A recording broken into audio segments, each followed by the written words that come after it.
আজকে আমি আপনাদের দেখাবো মিক্স সবজি দিয়ে ঘন্ট রান্নার রেসিপি। কড়াইয়ে তেল গরম করে সবজিগুলো কেটে ধুয়ে রেখেছিলাম, এগুলো দিয়ে নেড়ে চেড়ে ভালো করে ভেজে নেব। আগে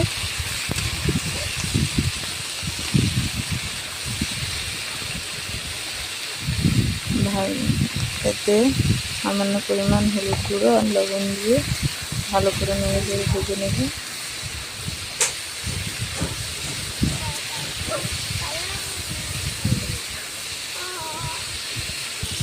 সবজিটা ভাজা হয়ে গেলে এই পর্যায়ে চুলা থেকে নামিয়ে নেব। দেখছেন, এবার তেলে 5 ফোড়ন,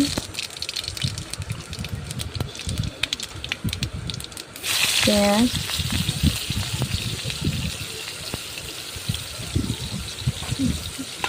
দিয়ে পেঁয়াজটাকে ভালো করে নেড়ে চেড়ে সুন্দর একটা কালার আসা পর্যন্ত ভেজে নেওয়ার পরে আমি এখানে আগে থেকে কেটে রাখা আলু ও কুমড়ো দিয়ে দিয়েছি।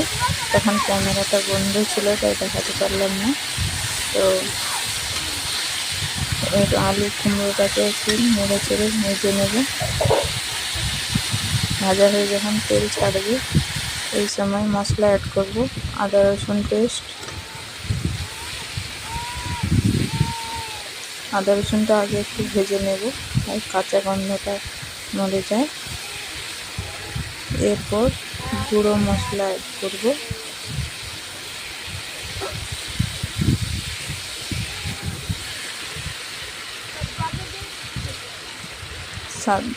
ধনে গুঁড়ো,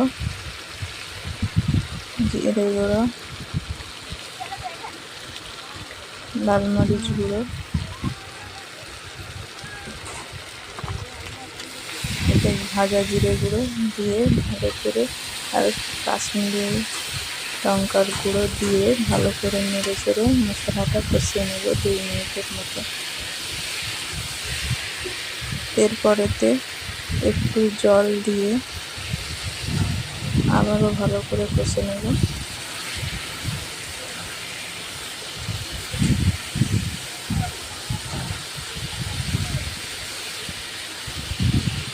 এই সময় একটু একটু করে জল দিয়ে কষে নেওয়ার পরে এতে আগে থেকে ভেজে রাখা সবজিগুলো দিয়ে দেবো।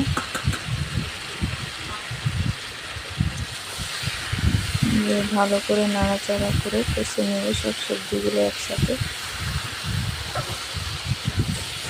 দেখতেই পাচ্ছেন কত সুন্দর কালারটা আসছে, দেখতেও যেমন সুন্দর, খেতেও দারুণ টেস্টি। এই মিক্স সবজিটি একবার হলেও বাড়িতে অবশ্যই বানিয়ে দেখবেন।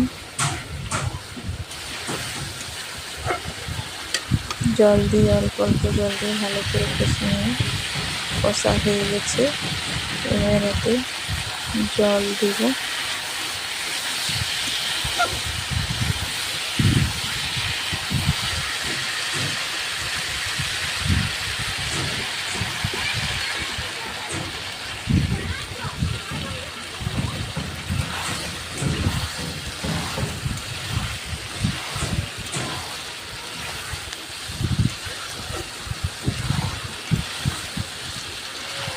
জল দিয়ে যত ভালো করে কষবেন তরকারিটা অত সুন্দর টেস্টি হয়, খেতেও ভালো লাগে।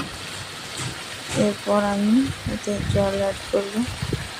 আমি এখানে 1 বাটি আর অর্ধেক বাটি জল ব্যবহার করেছি। দেখুন কালারটা কত সুন্দর আসছে। এই পর্যায়ে ঢাকনা দিয়ে ঢেকে আরও 10 মিনিটের মতো রান্না করে নেব।